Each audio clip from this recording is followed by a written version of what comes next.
Ang rambutan o herilich ay prutas na pwedeng-pwedeng kainin ng taong may diabetes. Kahit ito ay matamis ay hindi ito nakapagpapatas ang blood sugar level. Kainin mo lamang naman ito ng direkta. Huwag mong ibe-blender kasi nawawala ang fiber nito at nagiging pure na sugar. Pag ginawa mo itong juice, lahat ng pagkain ay may tamang dami. 6 to 7 pieces per meal lang po ang dapat mong kainin. Dahil ito ay rich in fiber, kapag kumain ka nito ay mabubusog ka. Pero hindi nakapagpapataba at nakakatulong pa sa pagbabawas ng timbang. Ang rambutan ay rich in vitamin A, pamparinaw po ng mata. Vitamin B, vitamina para sa ugat at dugo.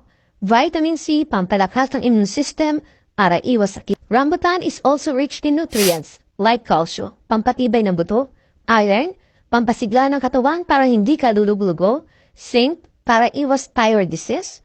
Magnesium, nutrients para sa iyong puso at kalamnan. Potassium, para iwas pulikap at pamamanhid. Phosphorus, nutrients para sa buto at ngipin. Copper, para iwas panlalapa at anemia. Alam mo yun ba, na kapag kumain ka ng rambutan ay hindi ka na mahihirapan sa pagdumi. Kung hirap kang makatulog, stress at irritable, kumain ka lang nito. Panlaban din ito sa cancer dahil mayaman ito sa antioxidants. Kaya palalakas nito ang iyong resistensya.